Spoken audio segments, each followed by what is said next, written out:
শুভ সকাল আমার প্রিয় পরিবার, সকলে কেমন আছো? আশা করছি যে যেখান থেকে আমার ব্লগটা দেখছো সকলে ভালো আছো। তোমাদের আশীর্বাদ ভালোবাসায় আমি অনেক ভালো আছি। তো বন্ধুরা, আজকে না ভিডিওটা শুরু করেছি সকাল ঠিক 6:15 থেকে।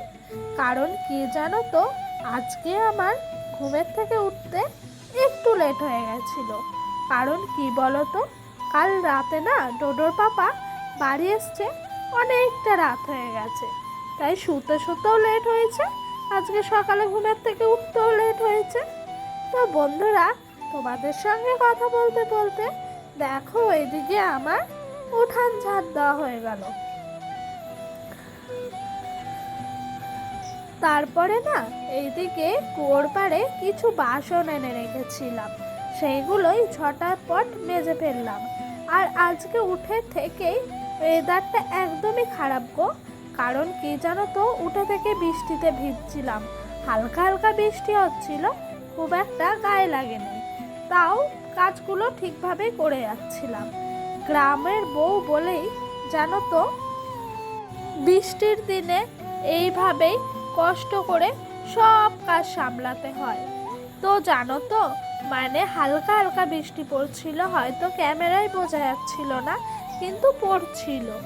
মাটি ভেজার মতো বৃষ্টি ঠিক হয়েছিল সকাল থেকে। তারপরে কি জানো তো, ঘর মুছছিলাম যখন আমি, তখন তো ঝমঝমিয়ে বৃষ্টি এলো। আমি তো ছুটে ফোনটাকে নিয়ে আগে ঘরে ঢুকলাম। কেন কি বলো তো, আমি ভিজি ভিজি, ফোনটা তো ভিজতে দিলে হবে না, তাই না বলো বন্ধুরা? এই বর্ষাকালে না বৃষ্টির দিনে সত্যিই খুব কষ্ট, এত বৃষ্টি হচ্ছে আর ভালোই লাগছে না। কি আর করব বলো, বর্ষার দিনগুলো তো কষ্ট করে হলেও পার ঠিক করতেই হবে। তারপরে জানো তো, ডোডো খুব ঘরে বসে বসে বায়না করছিল ঘুরতে যাওয়ার জন্য।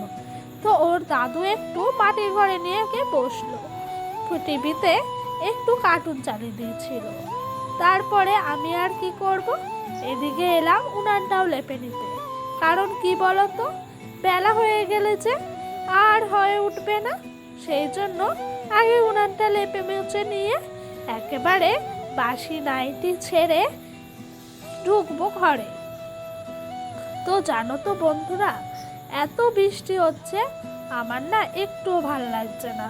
আর বৃষ্টির জন্য না রোজ রান্নাঘরটা আমার ভিজে যায়। তো বন্ধুরা, তোমাদের প্রথমেই আমি বলে দিই, আমার ভিডিওটা তোমাদের যদি ভালো লেগে থাকে তাহলে স্কিপ না করে পুরো ভিডিওটা দেখার অনুরোধ রইল। আর যদি আমার ভিডিওটা তোমাদের ভালো লেগে থাকে তাহলে অবশ্যই একটা লাইক কমেন্ট করো, আর সাবস্ক্রাইব করে পাশে থাকা বেল বাটনটা প্রেস করে দিও, তাহলে আমার নতুন নতুন ভিডিওগুলো সবার আগে তোমাদের কাছে পৌঁছে যাবে।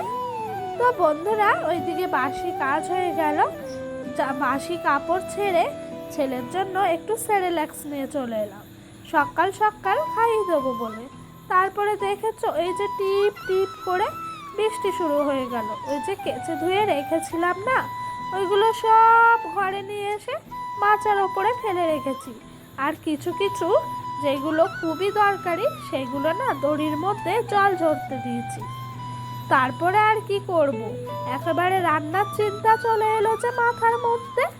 তাই আর কি করে যায়, ডোডোর পাপা বাজার গেছিল, কিছু সবজি নিয়ে এসেছিল। কালকে যে বললাম না ঘরে একটাও সবজি নাই, তাই ডোডোর পাপাকে আজ সকাল সকাল আমি বাজার পাঠিয়েছি। কারণ কি বলতো, বাজারে না গেলে না একটু ভালো সবজিগুলো পাওয়া যাবে না। এই বর্ষার কাল, তাই না, অন্য জায়গা থেকে নিলে একটু পচা টচা হয়, সেই জন্য আমি বেশি করে ডোডোর পাপাকে সকালবেলা একেবারে বাজারে পাঠিয়ে দিয়েছি।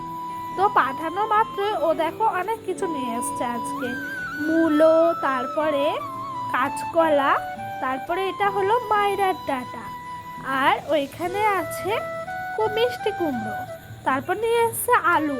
আজকে অনেক সবজি নিয়ে এসছে জানো তো বন্ধুরা। তো ওর পাপা বলল যে এত সবজি নিয়ে এসেছি তাহলে আজকে একটু ঘ্যাট তরকারি করতে। অনেক দিন ঘ্যাট খাওয়া হয় না। আর আগে আমাদের কি হতো জানো তো, মানে শনিবার হলেই ঘ্যাট তরকারি রান্না হতো সব সবজি দিয়ে। তো আমিও বললাম ঠিক আছে। আর হ্যাঁ, কিছু ছড়া কচু নিয়ে এসছে, ওইগুলো বলেছে মাখা মাখা করে আলু দিয়ে তরকারি করতে। তো বন্ধুরা, এই দেখো এইদিকে আমার সবজি কাটা হয়ে গেছে। এই যে মায়েরার ডাঁটা, তারপর মূলো, মিষ্টি কুমড়ো, আর এখানে একটু আদা ছাড়িয়ে রেখেছি। এগুলো দিয়ে যে ঘ্যাট তরকারি করব সেই জন্য এগুলো একটু আলাদা করে রেখেছি। আর এইদিকে তোমার কাঁচকলা আর আলু কেটে রেখেছি। কিছু আলু আছে কচুর ছড়া দেওয়ার জন্য। এই দেখো কচুর ছড়ার কিছু আলু দেবো, আর কিছু আলু ঘ্যাটে দেবো। আর আমার শাশুড়ি মা কিছু মায়েরা ডাঁটার যে শাকগুলো হয় না, ওইগুলো কেটে উনি রেখে দিয়েছে। আমাকে বললো ছোট্ট ছোট্ট করে একটা আলু কেটে নিতে, তরকারি করবে গো, সেই জন্য। তারপরে না দুধ দিয়ে গেল। তো আমি ভাবছি দেরি না করে দুধটাকে একটু জাল বসিয়ে দিই। কেন কি বলো তো, এমনিতেই তো বেঁচে গেছে 11টা, এরপরে যদি দেরি হয় দুধটা হয়তো নষ্ট হয়ে যাবে। সেই জন্য তাড়াহুড়া করে দুধ জাল দিয়ে সোজা চলে গেলাম রান্নার দিকে। কারণ কি বলো তো, ওই যে আমার রোজকারই একই ভয়, এই বুঝি বৃষ্টি এলো, এই বুঝি বৃষ্টি হলো। গ্রামের বউরাই এইসব মর্ম বুঝবে গো, যাদের এইরকম অবস্থা। বৃষ্টি তো ওই পেছন দিয়ে ছাট এসে পুরো ভিজে যায়। দেখেছো বন্ধুরা, আমার কথা মতো বৃষ্টিও ঝমঝমে শুরু হয়ে গেল। আর এত উল্টে পাল্টে ছাড় দিচ্ছে, রান্নাঘরে রান্না করতে গিয়ে আজ পুরোই ভিজে গেছি। দেখেছো কেমন মুষলধারে বৃষ্টি হচ্ছে আজকে। একটু ভাল লাগে না গো এই বর্ষার দিনগুলো। আর আমি রোজ সকালে এত যত্ন করে আমাদের তুলসী মঞ্চটা লেপি, গোবর ছড়া দিই, তারপরে একটু মারুলি দিই, সেগুলো রোজ বৃষ্টির জলে ধুয়ে চলে যায়। সত্যি অনেক খারাপ লাগে গো।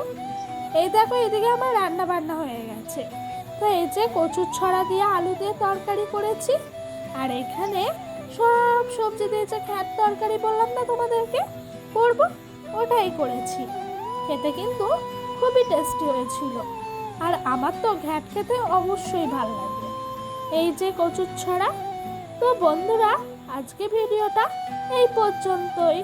দেখা হবে নেক্সট ব্লগে।